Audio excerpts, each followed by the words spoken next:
Welcome to Sputnik, orbiting the world with me, George Galloway. And me, Joseph Hayat, standing in for Gayatri. There have only been 2 mayors of London, and half of them are in the studio with me. Both served in Parliament with me. One has decided to go back into Parliament, and I wish the other one had too. The current mayor, Boris Johnson, in true British politician style, has decided to break his pre-election promise that he would never be a part-time mayor, and has decided to be one after all, taking, he hopes, a safe outer London Tory seat in Parliament whilst continuing to serve as mayor for the duration of the term. It really ought to be a big scandal, but oddly, it isn't, at least not for yet. London saved the best for first, in my opinion, and so I'm glad to welcome the twice-elected mayor, Ken Livingstone. But before we talk to him, we sent Joseph, minus the red gloves, out onto the streets of London to find out what the public think. It's clearly not a desirable situation to try and combine 2 important jobs like that. Someone recently pointed out that, of course, a cabinet minister is also trying to do the job of an MP at the same time and is expected to achieve that, and in many cases does. So in fairness to him, I would say that there is a case to be argued for that, but certainly, more importantly, he's broken a promise, and I think that reflects badly upon him. Well, I can't be a part-time mate. He's got to do all or nothing. And keep him on his bike, because he looks good on his bike. He would be part-time, but he'd do a brilliant job. I know that he's very committed to the role in City Hall. And as for, with regards to doing a role within government, I think they need a shake-up, and he's the right guy to do that as well. I find it very difficult to rate him as a mayor. I think he talks a lot. I'm not sure about what he's delivered. I think he's great for London. I really like him. Is there any particular reason? What would you say is his legacy in his term in office? I think the fun he brings to politics. Seems to be more old people that moan about him. I've been very impressed with him over the years, so I'm a big fan of his, and just hope he can continue. Obviously, he's going on to become an MP. I hope he can do justice to both roles. Who's that? He's the mayor of London. Oh, you mean the guy that does all the buses and trains and stuff? Some would say with the funky hair. Big white one. Yeah, yes. Yeah. Don't really know much about him. Well, the voice of the public, a mixed voice, of course. Ken, am I barking up the wrong tree here? Is it a big issue that he's broken this promise? Well, clearly not, because, I mean, in the first place, he hasn't really done the job of mayor. I mean, the only 2 things he's initiated in the last 6 years are that Orbit restaurant that overlooks the Olympics and the cable car to nowhere. The one that he got stuck on. The one he got stuck on. So the real problem is that he hasn't initiated the things, because all projects take a long time, that the next mayor will open. The mayor who's elected in 2016 will find they've got to move pretty fast or London will be seizing up. Tell me what you think his biggest failures have been. What had you planned to do that he hasn't done, and what have we paid in terms of price for that? Well, when he got in, he cancelled all the projects that I had underway except the bike scheme. So the extension of the trams. So these bikes that everyone calls Boris bikes are actually Ken's bikes? I commissioned it about 10 months before we lost the election. But we were going to extend the Croydon tram into Bromley. We were going to build a cross-river tram to ease the pressure on the Northern Line. We were going to take over, and the Labour government agreed this, the suburban rail lines. The mayor would control the franchise. You could upgrade all that. But the big thing, I persuaded the Labour government to give the mayor powers over housing. And I mean, he inherited £5 billion from Gordon Brown's government to start building 50,000 affordable homes. Hasn't done it at all. I remember saying to him at one point, you've got to start building homes for rent. And he said, homes for rent? And there was shock in his voice. I'd asked if I could sleep with his wife or something. And you realise this layer of Tory elite, they never have a housing problem. Their parents give them one, or they inherit one, or whatever. They have no idea what it's like to struggle day by day in such an expensive city as London. Now, as I said in the introduction, I've always been a great admirer of yours. I was a great admirer of your mayoralty. It is astounding, isn't it? Perhaps not after the Vox Pops we've just watched, that a Bullingdon club, upper class, semi-aristocrat, buffoon and joker, a man who's made a career out of appearing a kind of Bertie Wooster character, could get the million-plus votes that were required to beat you. How did that happen? It's even worse. At the moment, over half of Labour voters think he's doing a reasonable job. And largely this is because he is very clever behind all the buffoonery. Everything he's done has been about promoting himself. So all people see on telly is this nice man at a charity event, opening this, making them laugh. And he's courted relentlessly. And if you look at his expenses statements and so on, the editors and the owners of the Evening Standard have paid for him to have holidays in Italy. They've paid for the car to pick him up at the airport and bring him home. He takes the owners of the Telegraph out, the Barclay brothers. He took Murdoch to the Olympic Games at the height of the investigation into the criminality of the Murdoch empire. He has focused on keeping the 5 billionaires who control 70% of our papers online. So there's never the investigation. Now, everything I did was under a microscope by these people. It's unremitting pressure. And I'm not saying that shouldn't happen. I just regret the fact they're not doing it to Johnson. He is an enormously charming character, it's clear. And what is clear from the Vox Pops, including the ones we didn't have time to show, is that he has a big support amongst women. In a way, this is depressing because it seems to teach the lesson that people are interested in the froth rather than the substance. You heard one woman there say, he brings fun into politics. Is one of our problems that we're a bit too serious? Well, see, I didn't come into politics because I wanted to be loved. I came into politics to do things, and that's what our generation did. And one thing that surprised me, I assumed Boris was this hardline right-wing ideologue behind all the charm, and he would set a new right-wing agenda at City Hall. And really broadly, he's just pattered along, leaving things pretty much as I left them, put the fares up and all that. Hasn't done anything very much. And I think those right-wing Tories who are going to vote for him to be their next leader will be bitterly disappointed if he does become Prime Minister, because he's not like Thatcher. He hasn't got a world view about how things should be. It's just about promoting himself. If Boris served out his term, he could then get into Parliament in a by-election quite easily. Some old Tory would stand down. But he's expecting the Tories are going to lose. There's going to be a leadership election. And I think he's right. I do think the Tories will lose the next election. And I think it's going to be very interesting because as leader of the opposition, you can't manage the media in the way you do in this mayoral job. Half an hour every week, Prime Minister's questions. He's got to have detail. He's got to have some serious policies. I think you might find a lot of people realise they made a mistake once he's exposed to that sort of attention. I mean, obviously, if I may say so, we have two great examples of two individuals who came into politics with a good heart, good ethics, and hard graft. But essentially, I mean, we saw it from the young viewer. She wasn't very much aware of Boris Johnson. That the feedback from the younger viewers there was that they're not really in tune with his politics. As a viewer watching this, would it be possible to... I mean, do you really think there's a future for young people to have hard graft and good hearts getting into politics? I think my advice to people is do something before you get into politics.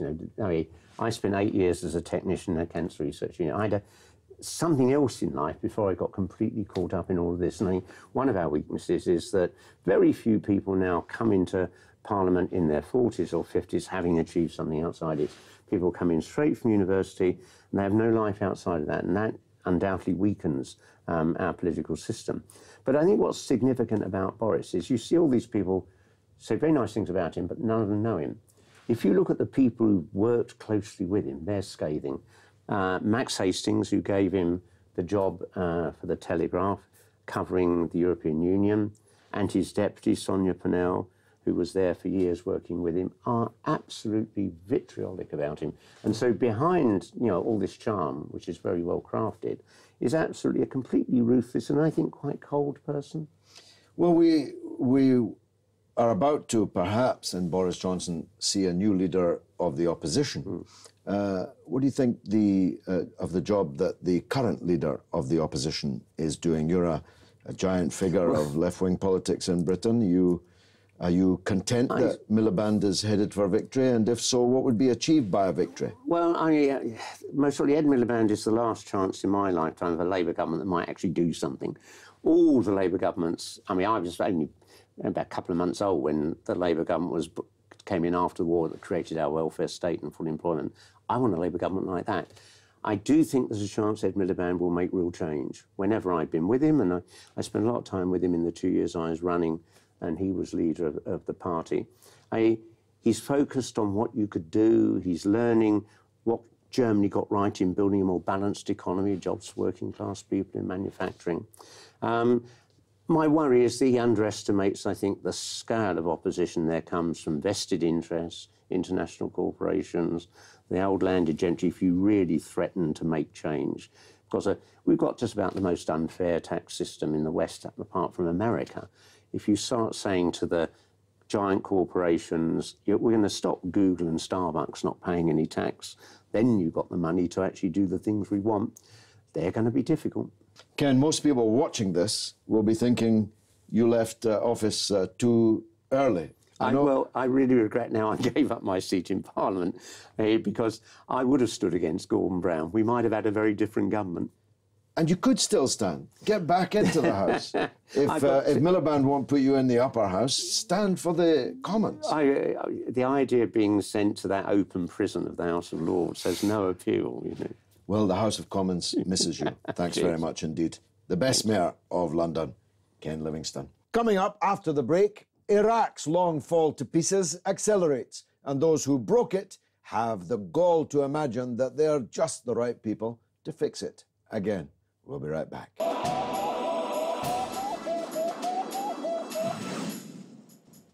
Welcome back to Sputnik. Around the sandpits in the Newsnight studio, all the old experts are being remobilised. Presenters, analysts and experts who told us with such certainty 11 years ago that if only hundreds of thousands of British and American soldiers would invade and occupy Iraq, everything in the oasis would be rosy. Well, they've now got their military boots on again. Clapped-out warhorse experts are drafted back from what should have been oblivion to give us the benefit of all the advice that turned out so wrong last time. Yes, we are on the march and headed back to war in Iraq. How's that going to work out? Well, let's ask Sabah Jawad of Iraqi Democrats Against Occupation. He was a victim of Saddam, but nevertheless an opponent of the Bush and Blair war. Let's hear his take on this one. Sabah, are we on the march back to war with Iraq, and will it do any good? Yeah, there seems to be that the American actually and the British, for that matter, are going back to Iraq, and they always say that the criminals always return to the crime scenes, and now we've seen them in the mountain of Kurdistan, and they're talking about humanitarian missions, and actually they just discover that the Yazidis is no longer stranded on the mountains, and therefore there is no need for a huge rescue missions. That all turned out to shoot their fox, really. They were going to use the plight of a people they had never mentioned to us before, the Yazidis, as their cause for the war, their casus belli. But that's now gone because the Yazidis are actually already gone, and the local people rescued them, Kurdish people. In fact, they're now safe in Syria. Yeah, absolutely. Isn't this a case in point that it's not that we're against intervention in catastrophes, it's that the people in the area, the region... Well, the Americans were a sinister plan, actually, for Iraq. They never came to terms with them leaving Iraq in 2011. They always want to maintain some military presence in Iraq. The Iraqi people refused that and even forced the Al-Maliki government not to give them immunity and so on. You remember the SOFA negotiations and so on. And they never actually were happy with that decision. They utilized what's happening in Mosul and the ISIS attack and occupation of Mosul and the aftermath of that event to go back to Iraq. And with their, first of all, they threatened with the bombardment, Air Force attacks against ISIS in Mosul. And now they're talking about ground troops and the specialist forces and rescue forces and so on, and drone attacks as well. And in the end, they will end up establishing military bases in Kurdistan, the most likely a place for such a military bases in the future. Don't forget that the Kurdish leadership actually offered the Americans permanent military bases in Kurdistan when Maliki was negotiating the SOFA agreement in 2011. Is one of the game plans then to formally break up Iraq so that Kurdistan becomes an independent state? If the Americans wanted the breakup of Iraq, they would have done it earlier. But actually, the Kurdish leadership are more useful to the American and the Israeli policy if they remain in Iraq and keep Iraq weak and in a fragmented state without the declaration of independence. But de facto independence already. Absolutely, and this is what they've been working at. This is what, you know, the illegal selling of Iraqi oil, the occupation of parts of Iraq which does not belong to the Kurdish regions. Like Kirkuk. Like Kirkuk as well. They hold that now. What's going to happen to that? Well, they said the de facto annexation of that part of Iraq, and they say we are not going to return to the status quo. But that includes one of Iraq's 2 oil fields. Yeah, one a huge oil field as well. And don't forget that, I mean, with the conniving of Turkey and the American oil companies, they've been extracting oil and selling it. And all the protestations by the American, actually, they don't like that, and they should be, this issue should be cleared with the central government. And Iraq is a lie, because the American oil companies who are buying these shipment of oil from Iraq illegally. Let's talk about ISIS. We've talked about them many times here before. Let's assume it's a given between us that ISIS is guilty of the most savage barbarism, both in Syria and in Iraq, that they are beyond any kind of pale that would be recognized by any Muslim, other than the small Takfiri sect that they represent. Let's assume that to be a given. How come they have done so spectacularly well? How come the tribes in the west of Iraq are content to appear, at least to be represented by them? How come Saddam's former men in the army and the Ba'ath Party and militia and so on are content to be led by them? I think they are helped, and there's a lot of people asking these questions. Why kind of a desperate group of savages, basically, who come from all over the world, from Chechnya, from Britain, and so on. They go in there. They've been to Syria, they've been to Lebanon, they've been all across the Middle East, in Yemen as well. They commit atrocities all over the place. In fact, a lot of people in the Middle East call these ISIS and Daesh and Al-Qaeda, they call them American and Israeli militia in the Arab world, because they're going about in Syria, Iraq, Yemen, Libya, and Lebanon, the occupation of Arsal, for example, and Lebanon as well. It's all part and parcel of a plan, Israeli and American plan, to fragment the Middle East and to weaken the states, whether it's Syrian, Iraqis, and so on. And Iraq is added advantage because the American created a political system, so-called political process, which is based on sectarianism and division. So Iraq actually have no way of developing into an independent, sovereign, powerful state or strongest state, because it's been strangled by the political process, where you have a situation where actually even the smallest oppositions are part of the system, part of the government, and so on.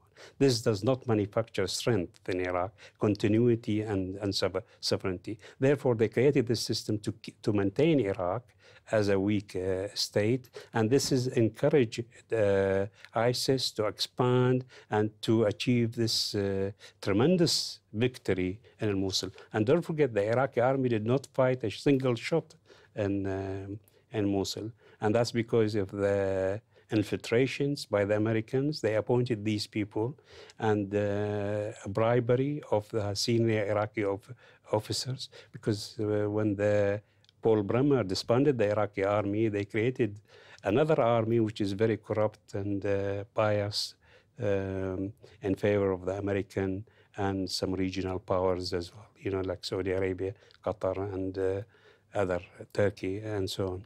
So the Iraqi army did not fight in Mosul. The ISIS got hold of their weapons. Their weapons, and in fact, you find these weapons in Syria. So Syria suffering as a result of ISIS victory in Mosul as well. And can they go on to still greater victories? I mean, are these people going to take over the country? It will be very difficult in Baghdad and the south of Iraq, as you know, because of the concentrations of Shiite and so on. But they try to maintain Iraq in a very weak state, where this is basically bleeding, and with the help of the Kurdish leadership, you know, bleeding Iraq dry in terms of oil and resources, and you have to watch your back all the time.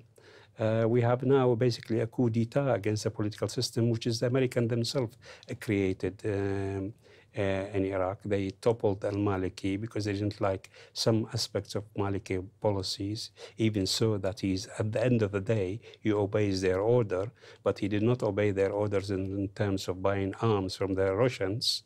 He concluded few deals, huge deals, to buy arms from Russia, because the United States refused to sell him arms, despite the security agreement with him, because they are worried that Israel actually might be used to attack Israel. You know, any arms shipment to the Middle East, it has to be approved by the Israelis and the Zionist lobby in Congress and so on. And they refused to supply Iraq with the Phantom F-16, despite the fact actually that Iraq paid for these shipments. They paid for them, but not received them. And as a result, you see al-Maliki went to Russia and signed a $4 billion agreement with them. That agreement actually was shelved somehow because of the corruption scandals surrounding it. But at the same time, he just reached an agreement with the Russians once again to buy more than $1 billion worth of arms. The Americans didn't like that. And also, al-Maliki was talking about political majority government in Iraq, which actually go in contradiction to what they planned for Iraq, because the Americans don't like Iraqis to behave as Iraqis. They want Iraqis to behave as a tribal at each other's throat, Sunni and Shia, Kurdi and Arabi, and so on. You know, they don't look at third world countries as entity, which is a national entities and so on. I remember in the past few weeks I saw a program on BBC, I think it was the Newsnight, where the guest was the High Commissioner from Rwanda. And the interviewer actually insisted that he'll tell him whether he's Tutsi or Hutu. And that guy, the High Commissioner, refused to say. He said, look, we have to put these kind of things behind us because it brought us tragedies to Rwanda. But they insisted actually on classifying or defining nations at tribal, killing each other, or religion, or sectors fighting each other, and so on. And this is the story in Iraq. This is the story in Lebanon. The French went to Lebanon and created a sectarian system based on religions and confession. It's an old story. Divide and rule. Yeah. And that's exactly what they're trying. Any hope for Iraq? The Iraqi people are very resolute. The Iraqi people will not lie down and let this continue for indefinitely. So in the end, and at the end of the day, we'll be victorious. We will establish a democratic, prosperous, independent Iraq, where not even one soldier or resemblance of American and British soldiers will remain in Iraq. Sabah, Jawad, thank you for that powerful message. And now it's your turn to tell us what you think through the portals of social media. What's rattling, Joseph? So on the subject of Boris Johnson, obviously his legacy in office, Mark Atkinson says he spent his time greasing palms and helping out the chaps to facilitate his bid for leader.